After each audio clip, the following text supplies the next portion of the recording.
우리 장경석 집사님이 간증해 준 것처럼 저희는 케이프타운에 있는 모슬렘 전략회의에 참석했습니다. 여러분의 기도와 후원으로 많은 선교사님들이 용기와 도전과 소망을 얻을 수 있었습니다. 그러더니만 다음번 모임은 2020년에 있는 모임은 미국 아름다운 교회 기도원에서 할 수 있냐 하고 물었습니다. 그래서 제가 답은 못하고 지금 심각하게 고민하고 있습니다.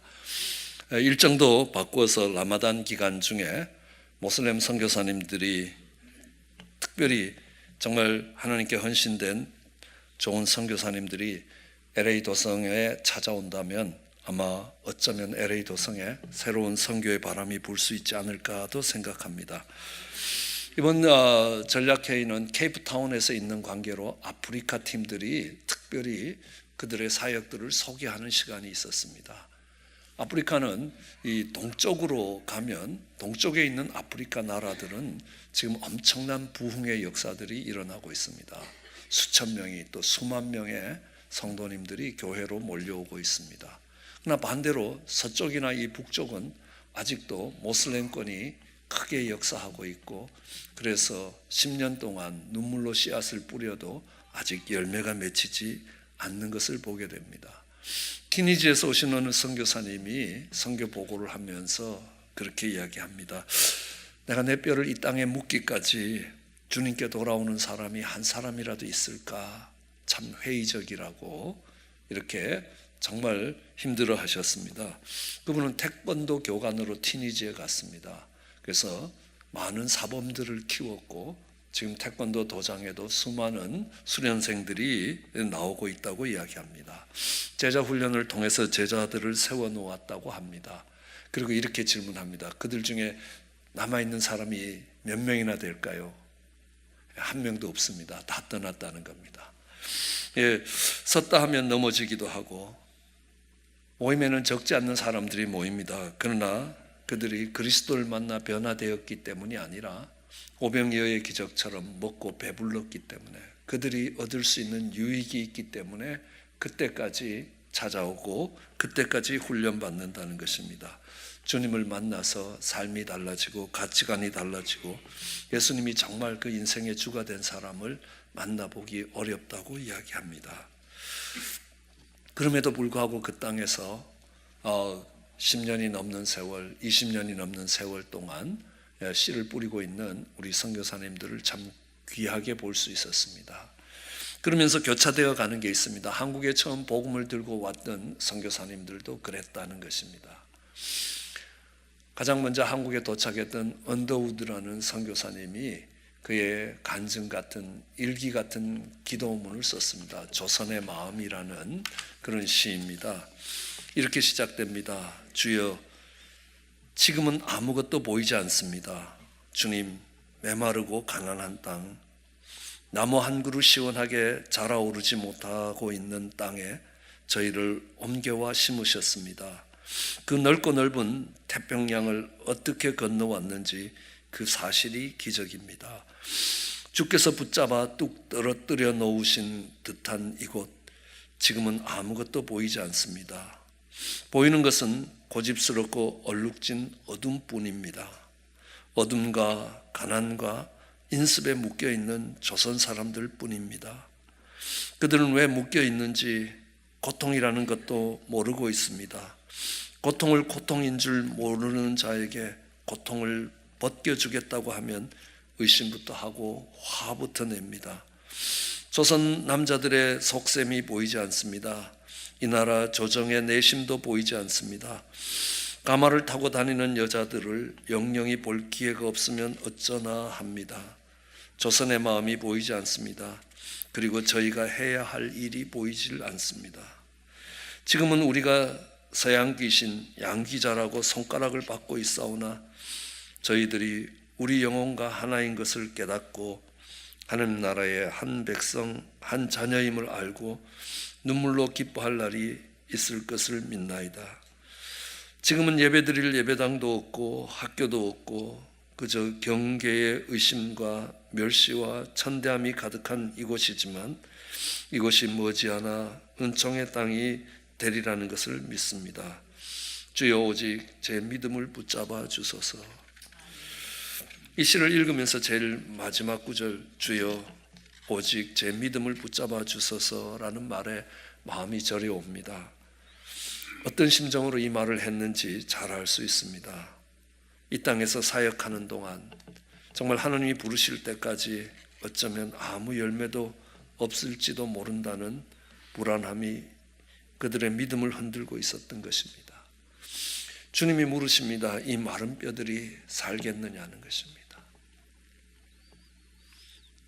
이 황무해 보이는 이 아프리카 땅에 부흥이 일어날 수 있겠느냐라는 말씀입니다. 마른 뼈입니다. 사람이 죽습니다. 죽은 사람을 땅에 묻기도 합니다. 그러나 한꺼번에 많은 사람이 죽으면 골짜기에 가져다 버립니다. 골짜기에 버릴 때는 시체 위에 시체가 쌓이게 됩니다. 그 버려진 시체들은 시간이 되면 썩게 되고 뼈만 남게 됩니다. 조금 더 지나면 그 뼈들이 하나씩 떨어져 나갑니다. 그리고 떨어진 뼈들이 골짜기에 가득하게 됩니다. 시간이 좀 더 지나면 그 뼈들이 말라버립니다. 아주 마르면 그 뼈를 집어들기만 해도 부서지게 되는 것입니다. 그럼 심히 마른 뼈들이 가득한 그런 에스겔 골짜기입니다. 그런 뼈들이 살아날 수 있겠느냐? 도저히 가능해 보이지 않습니다. 죽은 지 나흘이 된 나사로가 살아나면 살아났지 이 마른 뼈가 살아날 수 있을 것 같지 않습니다. 그런데 에스겔의 대답은 이렇습니다. 주 여호와께서 아십니다. 여호와 주께서 아십니다. 얼마나 지혜로운 대답인지 모릅니다. 오늘 우리의 상황이 불가능해 보이고 도저히 가능성이 없고 좌절과 절망이 찾아올 때 주께서 아십니다. 이곳에 회복의 역사가 일어날지 저로서는 도저히 가능성이 있어 보이지 않습니다. 그러나 주께서 아십니다. 오늘 본문 1절은 우리에게 이렇게 얘기합니다. 하나님의 큰 권능이 내게 임했다는 것입니다. 그리고 그 하나님의 영으로 나를 데리고 골짜기 가운데 두셨다. 하나님이 이 골짜기까지, 이 아프리카 구석까지 나를 인도해 오셨다면 하나님이 하실 계획이 있기 때문에 인도해 오셨을 것이다. 오늘 내가 보는 곳은 에스겔 골짜기의 마른 뼈 같을지라도 하나님이 계획이 있기에 큰 권능으로 크신 은혜로 내게 부으시고 나를 이곳까지 이끌어 오셨다는 것입니다. 하나님이 하실 일이 있기 때문에 이곳까지 이끌어 오신 것 아니냐는 겁니다. 근데 우리는 에스겔서 37장 11절을 보면 이 마른 뼈들이 이스라엘 족속이라는 것들을 알 수 있습니다. 오늘 이 뼈들은 이스라엘 온 족속이라고 이야기합니다. 그런데 이 뼈들이 말랐고 소망이 없어졌다는 겁니다. 다 멸절되었다라고 이야기합니다. 이 당시 이스라엘 백성들은 나라가 망했습니다. 바벨론으로 포로로 잡혀갔습니다. 포로로 잡혀가면서 그들은 이제 얼마 지나지 않으면 하나님께서 이 바벨론을 멸망시키고 우리로 예루살렘으로 돌아가게 만드실 것이다 라는 소망을 가지고 있었습니다. 왜냐하면 그들은 하나님의 택한 백성이었기 때문이라. 잠시 뒤면 이 어려움이 끝나고 영광 가운데 예루살렘으로 돌아갈 것이라. 그런데 그렇지 않았습니다. 세월이 흘렀습니다. 바벨론에 잡혀온 어른들은 다 그 땅에서 돌아가지 못하고 죽었습니다. 70년의 세월이 지나갔습니다. 점점 회복이 불가능해 보입니다. 특별히 선지자의 눈에는 더욱더 불가능해 보입니다. 왜냐하면요, 백성들이 바벨론으로 잡혀왔을 때는 종살이 하듯 힘들었지만요, 이 바벨론에서 70년을 지나면서 바벨론의 풍요로움이 그들을 주장하고 있었기 때문입니다. 이제 다니엘과 같은 자는 이 바벨론에서 가장 높은 고위직에 올랐습니다. 다니엘의 세 친구도 그랬습니다. 에스더는 왕비의 자리에까지 갔습니다. 그들이 그 바벨론 땅에서 종살이 한 것만은 아닙니다. 이제 그들의 지위도 올랐습니다. 명예도 생겼습니다. 삶도 풍요로워졌습니다. 그들이 풍요로움에 안주했기 때문에 이제는 바벨론에 잡혀와서 종살이 한 것이 아니라 그 풍요로운 땅에 묶여 종살이 하게 되는 것입니다. 다람쥐가 쳇바퀴 돌듯 하루하루 살아갑니다. 하나님의 기적과 이사를 경험했던 그 경험은 먼 옛날 이야기가 되었습니다. 풍요로움에 안주하며 그들은 결국 멸망의 길을 걸어가게 되고 영혼의 깜깜한 밤을 맞이하게 될 것이고, 그 바벨론에 안주하는 그 백성들이 이제 하나님의 백성으로 회복될 것 같이 보이지 않기 때문입니다. 이게 어디 이스라엘 백성들의 이야기만이겠습니까? 우리들의 이야기일 수도 있습니다. 물설고 낯선 미국 땅에 왔습니다. 어떻게 살아야 할지 막막하기도 했을 것입니다. 종살이 하듯 살아야 했습니다. 힘든 일도 마다하지 않습니다. 하나님의 도우심을 위하여 부르짖기도 합니다. 그러던 중에 차차 삶이 안정되어 갑니다. 이민 생활에 불편함은 있지만 풍요로움과 편안함이 있습니다. 바쁘게 하루하루 살아갑니다. 어느 사이에 하나님의 기적과 이사의 경험은 먼 옛날 이야기가 되었습니다. 이제 그 풍요로움에 안주합니다. 마음도 메말라 광야같이 되었습니다. 생기가 없습니다. 신앙생활도 습관이 되었습니다. 첫사랑을 잃어버렸습니다. 찬송을 부르며 눈물 흘릴 때가 있었습니다. 온 밤을 지새우며 기도할 때도 있었습니다. 하나님의 말씀을 읽으며 송이꿀보다 더 달다고 느껴지던 때도 있었습니다. 죽은 영혼을 보면 안타까워 부르짖을 때도 있습니다. 그런데 그 눈물이 말랐습니다. 감동도 식었습니다. 반복되는 예배의 형식만 남았습니다. 사랑도 함께 식습니다. 믿음도 형식이 되었습니다. 살아계신 하나님의 눈길 앞에 산다는 두려움도 사라졌습니다. 언제부터 이렇게 되었는지 모릅니다. 말라도 아주 말라버렸다는 것입니다. 에스겔 골짜기의 마른 뼈와 같은 모습이 되었습니다. 우리가 살아가는 이 땅도 그렇습니다. 그들은 청교도들이 세운 나라입니다. 신앙을 기초로 세운 나라입니다. 성경을 펴놓고 그들의 헌법을 만들었습니다. 세계 어느 나라에도 없는 안식년법이 들어왔습니다. 부도를 내고도 7년이 지나면 신용이 회복됩니다. 7년 주기로 서류 미비자에 대한 사면이 있었습니다. 그러나 이제는 달라졌습니다. 폭력이 난무합니다. 총기 난사로 수많은 사람이 죽어가도 또 그런 일이 터졌구나 하고 무감각해졌습니다. 성적인 타락이 깊어집니다. 이제는 어린 자녀들까지도 막을 수 없는 물길로 밀려오기 시작합니다. 동성연애가 합법화되었습니다. 가정들이 무너집니다. 제대로 된 가정을 찾아보기 어려울 정도입니다. 10번 100번을 양보해도 우리가 살아가는 이 미국 땅은 소돔과 고모라보다도 로마가 멸망할 때 폼페이의 최후를 맞이하는 그때보다 훨씬 더 타락했습니다. 인류의 역사에 어린 자녀들에게 언제 그들이 동성연애가 정말 좋은 것이라고, 합법적인 것이라고 그렇게 가르친 적이 있습니까? 동성연애라는 죄악이 이 땅에 없은 적은 없었지만요, 그것을 자랑스럽게 그 어린 자녀들에게 가르친 세대는 없었습니다. 우리는 그 세대 가운데 살아가고 있습니다. 특별히 캘리포니아는요, 여러분 성경책을 들고 가면 총을 들고 다니는 것과 같이 흉기 취급을 받는 법안이 통과되었습니다. 시행되고 있지 않을 뿐입니다. 언젠가 시행이 되면 여러분들이 성경을 들고 다니는 것 자체가 범죄를 구성하는 사건이 될 것입니다. 이슬람 경전을 들고 다닐 때는 그렇지 않습니다. 성경만 그렇게 된다는 것입니다. 오늘 이 땅이 황폐해졌다는 것입니다. 이 땅이 에스겔 골짜기처럼 메말라져 버렸습니다. 그런 상황 속에서도 안타까움도 도전도 아픔도 눈물도 없다는 것입니다. 그것이 에스겔 골짜기의 마른 뼈라는 이야기입니다. 그때 하나님이 말씀하십니다. 이런 상황을 보면서 좌절하고 절망하는 것이 아니라 하나님의 말씀을 대언하라라고 이야기합니다. 마른 뼈들에게 하나님의 말씀을 대언하라고 이야기합니다. 너희 마른 뼈들아 하나님의 말씀을 들을지어다. 마른 뼈들아 하나님의 말씀을 들어라 라는 이 말씀은 이 마른 뼈들이 하나님의 말씀을 듣지 않는다는 것입니다. 듣지 않았기 때문에 마른 뼈가 되었다는 것입니다. 그러나 그 마른 뼈를 바라보면서 좌절하고 절망하면서 괴로워하는 것이 아니라 우리 하나님 그 마른 뼈를 향하여 하나님의 말씀을 대언하라고 이야기합니다. 하나님께서 약속하십니다. 생기가 그들 속에 들어가면 그들이 살아날 것이라는 겁니다. 하나님의 말씀을 대언하면 그 생기가 그 안에 들어갈 것이라.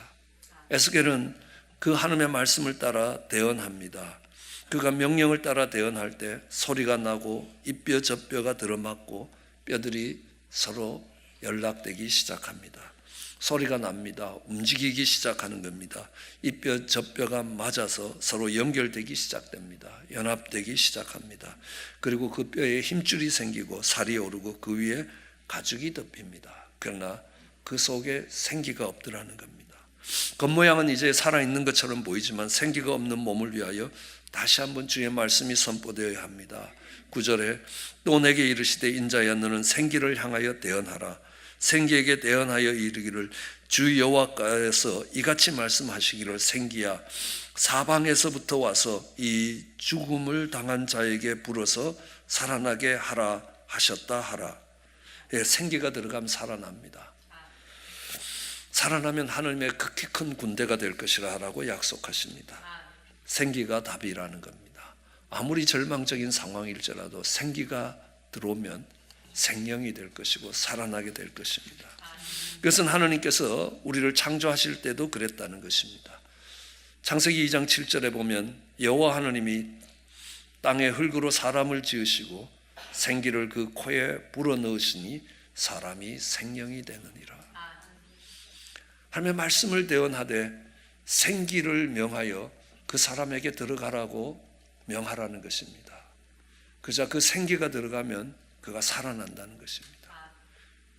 인간이 흙으로 만들어졌을 때에 그는 흙일 뿐이었다는 겁니다. 그러나 하나님께서 그 코에 생기를 불어넣으사 그가 살아나게 되고 생명이 되더라는 겁니다. 그러나 우리는 여기서 주목해 봐야 할 점은 하나님이 창조하실 때에 그 흙으로 지으시고 그 코에 생기를 불어넣으신 것과 달리 이 에스겔 골짜기에 마른 뼈를 살리실 때는 생기를 불어넣는 방법이 다르다는 것입니다. 창조하실 때는 하나님이 직접 하셨습니다. 여호와 하나님이 지으시고 생기를 불어넣으셨다는 겁니다. 그러나 그들이 에스겔 골짜기의 마른 뼈처럼 무너졌을 때 그들을 다시 회복할 때는 하나님께서 에스겔에게 명하시는 것입니다. 하나님이 직접 하시는 것이 아니라 에스겔에게 네가 내 말을 대언하라는 것입니다. 하나님의 말씀이 대언될 때 놀라운 일들이 일어날 것입니다. 오늘 본문 4절에도요. 이 모든 뼈에게 대언하라는 것입니다. 이 뼈들아 하나님의 말씀을 들으라 라고 이야기합니다. 그러면 너희가 살리라 라고 이야기합니다. 7절에도요. 내가 명령을 따라 대언했더니만 그 대언할 때에 이 뼈 저 뼈가 맞아지기 시작하고 연결되기 시작했다는 겁니다. 그렇지만 그 속에 생기가 없을 때 다시 9절에 내가 내게 이르노니 인자야 너는 생기를 향하여 대언하라. 생기에게 대언하여 이르기를 사면에서 이 죽은 자에게 들어가라. 그러면 이 자가 살아날 것이다 라는 겁니다. 우리는 살아가면서 절망적인 상황을 만날 수 있을 것입니다. 우리의 자녀들 때문에, 때로는 우리의 배우자들 때문에, 때로는 우리의 가정의 문제, 때로는 우리의 비즈니스의 문제, 우리 커뮤니티의 문제, 그리고 이 땅에 만연되어가는 동성연애와 이 황폐한 나라에서 절망적인 상황이 밀려옵니다. 거대한 죽음의 역사들이 정말 이 땅을 덮쳐오는 것을 볼 때에 거기서 좌절하고 절망할 것이 아니라 하나님의 말씀을 대언하라는 것입니다. 그렇다고 에스겔이 믿음이 있었던 것 아닙니다. 이 뼈들이 살겠느냐? 예, 하나님이 하시면 살아납니다. 내가 믿습니다. 이 고백이 아니지 않습니까? 죽은 지 나흘 된 나사로가 살아날지 몰라도 이 마른 뼈가 어떻게 살아나겠습니까? 주께서 하십니다 라고 고백했던 다니엘입니다. 믿음과 확신에 차 있었던 것 아닙니다. 그러나 하나님이 하시면 하실 수 있다는 것, 그 믿음을 가지고 그 말씀을 대언했습니다. 마른 뼈를 향하여 대언했습니다. 아프리카 골짜기에 보면요, 아무도 살아있는 사람이 없는 것처럼 보일지도 모릅니다. 아니, 어쩌면 아프리카 골짜기가 아닙니다. 우리가 살아가는 우리 주변을 봐도 그렇습니다. 교회는 다닐지 모릅니다. 그러나 정말 예수님이 나의 주가 되시고 내 모든 인생을 걸고라도 그 주님의 가치를 따라 살아가는 하나님의 사람이 얼마나 될까 한번 눈여겨봐야 할 것입니다. 어쩌면 그 선교사님의 고백처럼 내가 평생 하나님의 정말 말씀을 가지고 사역을 해도 한 영혼이라도 일어날 수 있을까라는 회의에 찰 때가 왜 없겠습니까? 근데 그 마른 뼈들을 향하여 대언하라는 것입니다. 그 마른 뼈를 향하여 하나님의 말씀을 대언하면 그들이 살아날 것이라고 이야기합니다. 큰 군대가 될 것이라고. 20세기의 최대의 부흥을 갖고 왔던 평양 대부흥도 그렇습니다. 1907년 그 부흥이 일어났습니다. 그러나 1907년 우리는 1905년에 을사보호조약이라는 것이 체결됩니다. 우리나라는 주권을 잃어버립니다. 외교권을 잃어버립니다. 다른 나라와 협상을 할 수 없게 됩니다. 그것을 다 일본이 대신하게 되었습니다. 일본의 결정은 곧 한국, 조선의 결정입니다.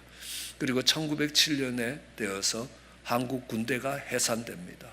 그리고 고종 황제가 폐위가 되는 것입니다. 그리고 1907년에 청일전쟁이 일어났습니다.